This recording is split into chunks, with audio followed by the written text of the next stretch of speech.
गुरुमुखो, यह मनुष्य जन्म बहुत ही अनमोल है।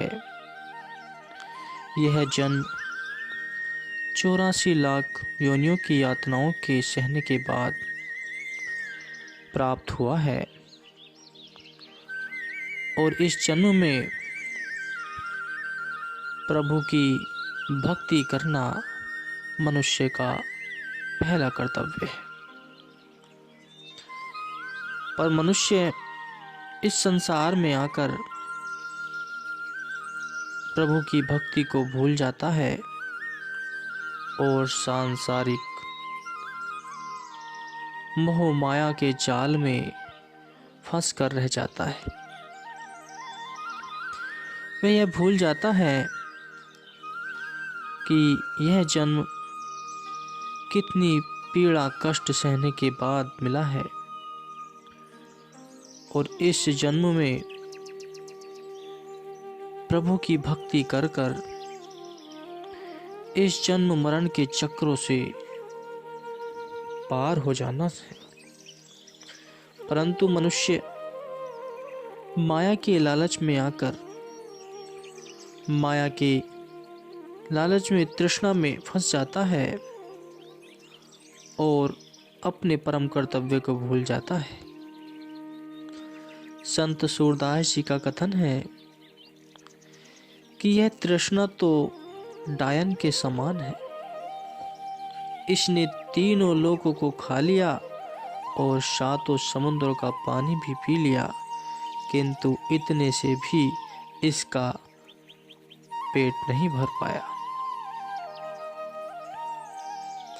अब यह अतिरिक्त आहार की खोज में जहां तहां झांक ताक झांक करती फिरती है। रोषपूर्ण लपलपाकर शक्ति नेत्र दिखा दिखाकर दांत किटकिटा तथा जीभ लपलपाकर यह प्राणियों को भयभीत करती फिर रही है। मैंने इसे डायन इस कारण कहा है कि संसार का भक्षण करते करते इसे कितना ही समय व्यतीत हो गया, किंतु इसकी तृप्ति अभी तक नहीं हो सकी। अब भी यह जो कि त्यों भूखी है। अधिक क्या कहा जाए, तृष्णा रूपी ज्वाला मनुष्य के चित्त में सर्वदा भड़कती ही रहती है, शांत होने में कभी नहीं आती। प्रभु के भजन और भक्ति से भूला हुआ प्राणी निरंतर तृष्णा अग्नि में जलता भुनता और पीड़ित होता रहता है, किंतु आश्चर्य है कि इसका त्याग तब भी नहीं करता। परम संत श्री कबीर साहिब जी उपदेश करते हैं कि मनुष्य की बाल्यावस्था तो अज्ञान अवस्था है। इस अवस्था में खेलने कूदने के अतिरिक्त अन्य काम ही नहीं। परंतु मत समझिए कि बाल्यकाल में मानव बड़ा सुखी रहता है। नहीं, इस भोलेपन की आयु में भी वह निरंतर दुखी ही रहता है। कारण यह कि बाल्यपन में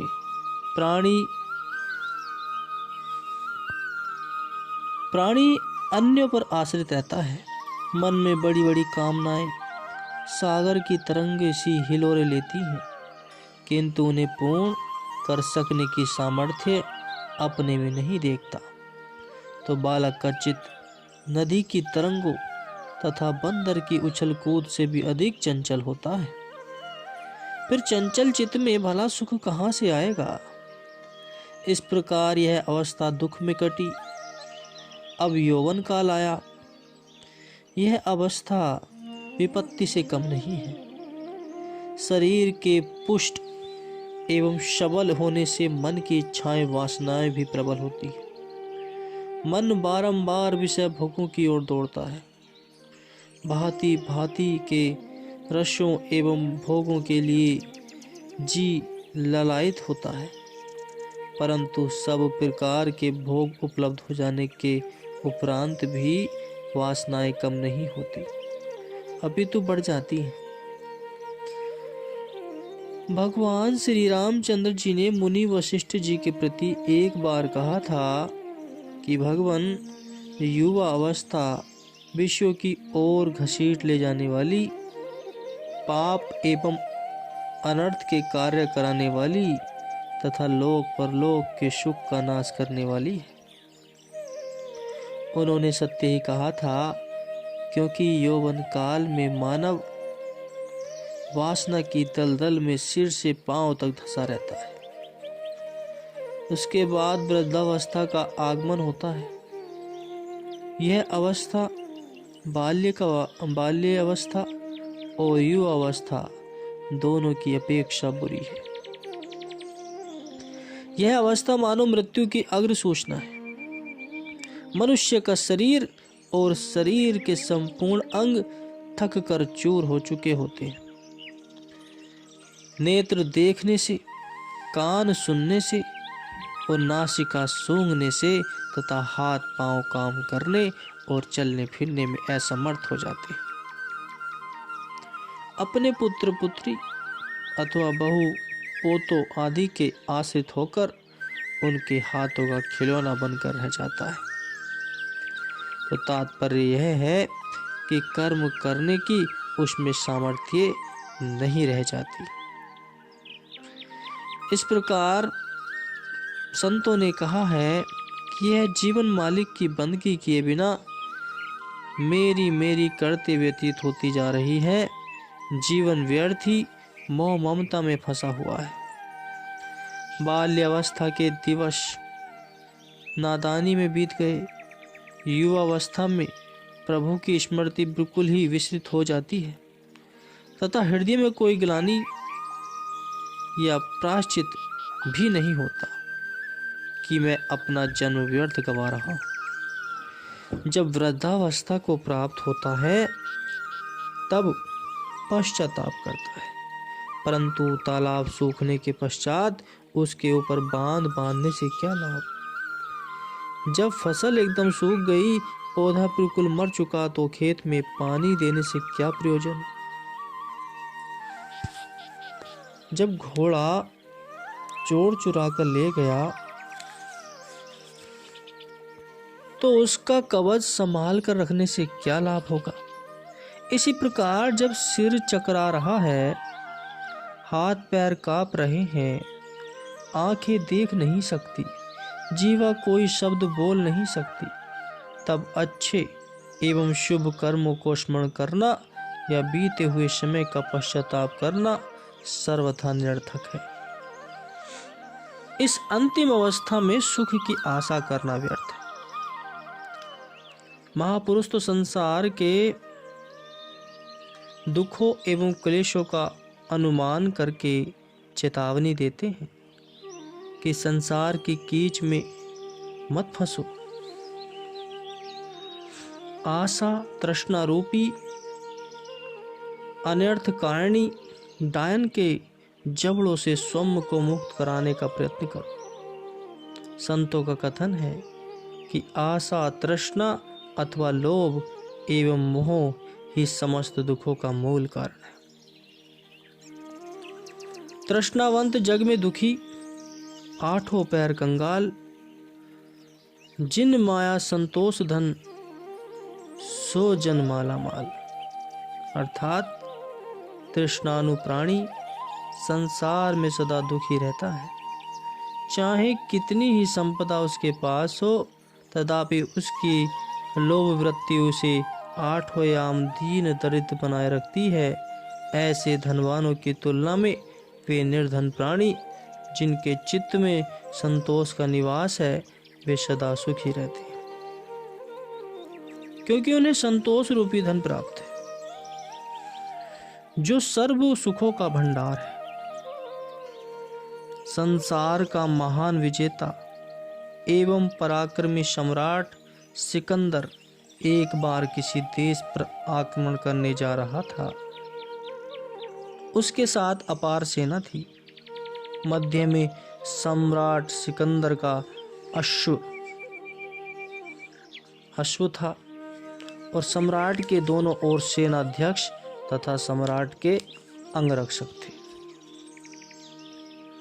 तो सम्राट की वाहिनी एक घने वन में से गुजर रही थी, जहां दूर दूर तक किसी ग्राम अथवा जनपद का चिन्ह तक नहीं था। तभी अंगवा टुकड़ी के सैनिकों ने एक मस्त साधु को देखा, जो सेना के मार्ग के निकट बनी टूटी सी झोपड़ी के आगे बैठा प्रभु के ध्यान में मग्न था।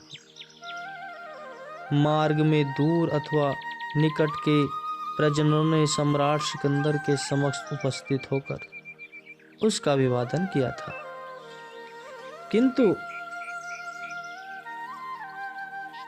यह साधु अपनी ही धुन में मग्न था। यह भी सम्राट का ही एक प्रयोजन ही है। इस विचार से अंगवा सैनिकों ने उसके निकट जाकर कहा, अरे ओ साधु, सम्राट की सवारी इधर से आने वाली है, मार्ग में आकर उनके अभिवादन के लिए सम्मुख हो। परंतु साधु तो ध्यान मग्न था। उसने प्रथम तो उसकी बात को सुना ही नहीं, किंतु जब सैनिकों ने पुनः कहा और समझाया तब कुछ कुछ बात उसकी समझ में आई, परंतु उसने इन बातों पर ध्यान नहीं दिया।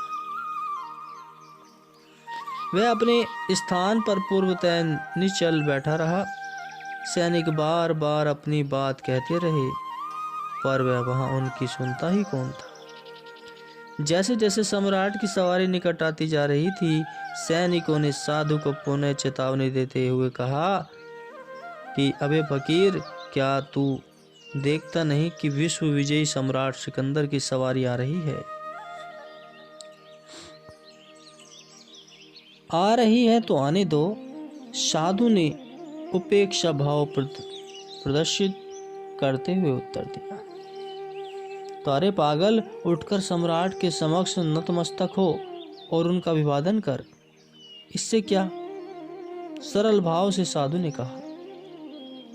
ऐसा करने से सम्राट तुझ पर प्रसन्न हो जाएंगे और तुझे पुरस्कृत करेंगे, एक सैनिक ने समझाया। जीवन भर के अभाव और दारिद्र्य मिट जाएंगे, दूसरे सैनिक ने पहले का समर्थन करते हुए कहा। मुझे क्या पड़ी है कि सिकंदर के समक्ष उपस्थित होकर अभिवादन करूं? साधु का उपेक्षा भाव विलक्षण था। अपना प्रयास विफल होते देख सैनिक खींच उठे तथा उन्होंने आगे बढ़कर यह वृत्तांत सम्राट के चरणों में निवेदन किया। सिकंदर सुनकर एकदम बौखला गया तथा झटपटाकर बोला, चलो मैं स्वयं चलकर देखता हूं कि वह कौन सा दबंग साधु है, मुझे ले चलो उसके निकट। इतना कहकर सम्राट की सवारी उस दिशा में चल दी जिधर उस साधु की कुटिया थी। साधु की कुटिया के निकट पहुंचकर सिकंदर ने घोड़े की बांग खींच ली। उसके सैनिकों ने उसे दूर से ही बता दिया कि यह वही साधु है जिसने सम्राट का अपमान करने का साहस किया। साधु अब भी अपनी झोपड़ी के बाहर बैठा हुआ प्रभु ध्यान में मग्न था। उसके मुखमंडल पर तेज बरस रहा था तथा शांति व आनंद की ऐसी झलक थी जो केवल प्रभु भजन में ही लीन रहने वाले को प्राप्त होती है। सिकंदर के वहां आने की उसे खबर तक नहीं हुई थी। घोड़े के टापों की तीव्र ध्वनि भी उसका ध्यान भंग करने में असफल हो रही थी। सिकंदर का विचार था कि उसके समक्ष वह अवश्य स्वागतार्थ उठकर अभिवादन करेगा तथा उसके राजसी ठाठ से भयभीत होकर क्षमा याचना के लिए उद्घट हो उठेगा। किंतु उसका यह विचार गलत सिद्ध हुआ। यहाँ तो उसकी विपरीत अवस्था थी। इस बात को सिकंदर ने अपना घोर अपमान समझा। मालिक के ध्यान में साधु की तल्लीनता भी उसे ढोंग मात्र प्रतीत हुई। उसने सोचा कि यह साधु घमंडी एवं उत्कंठ होने के साथ साथ पाखंडी भी है। यह सब सोचकर सिकंदर का क्रोध सीमा पर आ गया।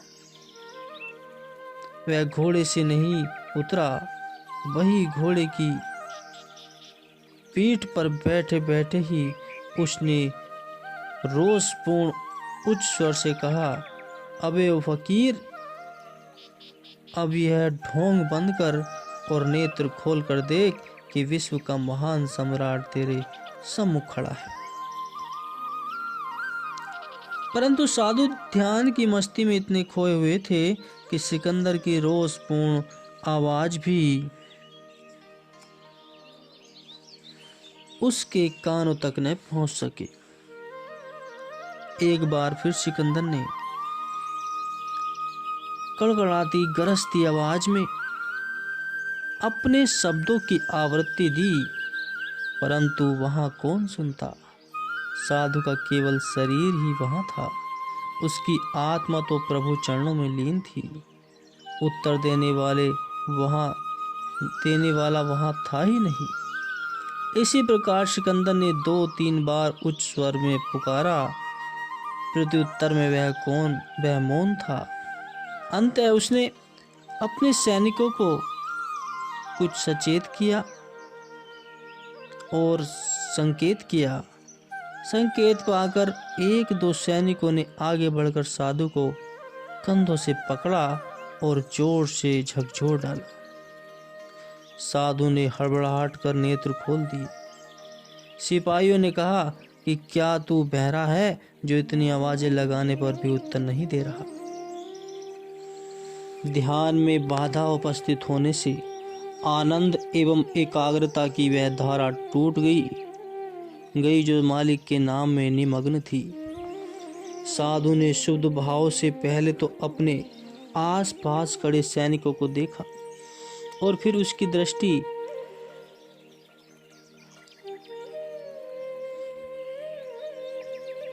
अपने सम्मुख खड़े घुड़सवार पर पड़ी जो टकटकी लगाए उसे ही घूर रहा था। साधु की समझ में कुछ भी नहीं आया। धीमे एवं कोमल स्वर में उसने प्रश्न किया, क्या बात है? आप लोग किस लिए यहाँ आए हैं और मुझसे क्या चाहते हैं? वाह रे तेरा भोलापन, एक सैनिक ने टाँक कर कहा।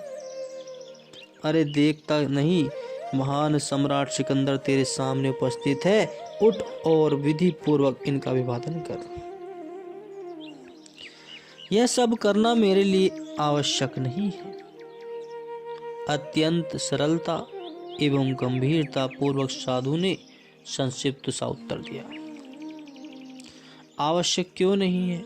इस बार स्वयं सिकंदर की गरजदार आवाज बोला, हम सम्राट हैं और तू हमारी प्रजा का एक तुच्छ जन है। अपने शासक के सम्मुख नतमस्तक होकर प्रणाम करना प्रत्येक प्रजनन का कर्तव्य है। होगा। निश्चिंतता और निर्भीकता पूर्वक साधु ने उत्तर दिया, मेरा मस्तक एकमात्र अपने मालिक के दरबार में झुकता है। वह परम प्रभु सभी सम्राटों का सम्राट है। उसे छोड़कर किसी अन्य सम्राट से न मुझे कोई प्रयोजन है, न ही किसी अन्य के आगे नतमस्तक होना मैं आवश्यक समझता हूँ। साधु का स्वर अत्यंत मधुर एवं कोमल था, परंतु उसका निर्भीक उत्तर सुनकर सिकंदर के स्वर में और अधिक कठोरता आ गई। तूने हमें समझा क्या है? शब्द क्या थे? मानो बंदूक से छूटी गोली। एक साधारण मनुष्य। साधु ने मुस्कुराकर उत्तर दिया। स्वर पूर्वतः कोमल किंतु निर्भीक था, एक ऐसा मानव जो मन और इंद्रियों का कृतदास है तथा उनके संकेतों पर कठपुतली के समान नाचता फिरता है। सिकंदर ने विस्फारित नेत्र से कहा, अतुल्य शक्तिवान सम्राट को तूने दास कहा, जानता है इस धृष्टता के लिए कैसा दंड दिया जा सकता है। इस बार सिकंदर ने मानो तोप का गोला छोड़ा, परंतु गोला दागना फिर व्यर्थ हुआ। प्रत्युत्तर में साधु केवल मुस्कुराए और बोले, मैंने उचित ही तो कहा है। स्वर में सत्य एवं सरल भाव की झलक थी। सिकंदर का मुखमंडल मारे क्रोध के आरक्त हो उठा। अपमानजनित निराशा एवं रोष के मारे सिकंदर होठ चबाने लगा। साधु की घोर उत्कंठा, असंज्ञ और अन्नदाता। साथ ही सैनिकों में से एक ने सम्राट को संबोधित करके कहा, परंतु साधु ने उसकी बात पर मानो ध्यान ही नहीं दिया और सिकंदर को संबोधित कर उसी निर्भीकता पूर्वक कहा, अरे सिकंदर, संसार की दृष्टि में तू भले ही सम्राट होगा, किंतु मेरी दृष्टि में तेरा स्थान एक साधारण भृत्य सा है। कि हे सिकंदर, मेरे दो भृत्य हैं, एक का नाम लोभ और दूसरे का नाम तृष्णा। मैंने इन दोनों को अपने अधीन कर रखा है, परंतु ये दोनों तुझको सदा अपना सेवक बनाए रखते हैं। अब ऐसी दशा में जबकि तू मेरे तुच्छ सेवकों का दास है, फिर तू मेरी क्या क्षमता कर सकता है और क्या बराबरी कर सकता है। बात सर्वदा सत्य थी, प्रभावकारी थी, इसलिए सम्राट के मन को लग गई। उसने अपने अंतःस्थल में झांक कर देखा और स्वयं को सचमुच लोभ एवं तृष्णा के वशीभूत पाया। उसका संपूर्ण रोष एवं क्रोध शांत हो गया और सत्संग रूपी जल के शीतल छींटों ने अंतः अग्नि को प्रशांत कर ही दिया। वह घोड़े से उतर आया और साधु के चरणों में गिरकर क्षमा प्रार्थी हुआ। साधु ने मुस्कुराते हुए यथापूर्वक कोमल स्वर में कहा कि सुनो सिकंदर, तुम्हारे पास परमात्मा का दिया हुआ क्या नहीं है। विशाल साम्राज्य है, अतुल्य धन संपत्ति है, असंख्य सैनिक हैं और सहस्त्रों सेवक हैं, परंतु इतना सब कुछ होते हुए भी तुझे शांति नहीं है। अनन्य प्रदेशों को जीतने का प्रलोभन तथा अधिक का अधिक धनराशि संचित करने की आदिम्य तृष्णा दोनों तुम्हारे सिर पर सवार हैं और तुझे अपने संकेतों पर नचा रहे हैं।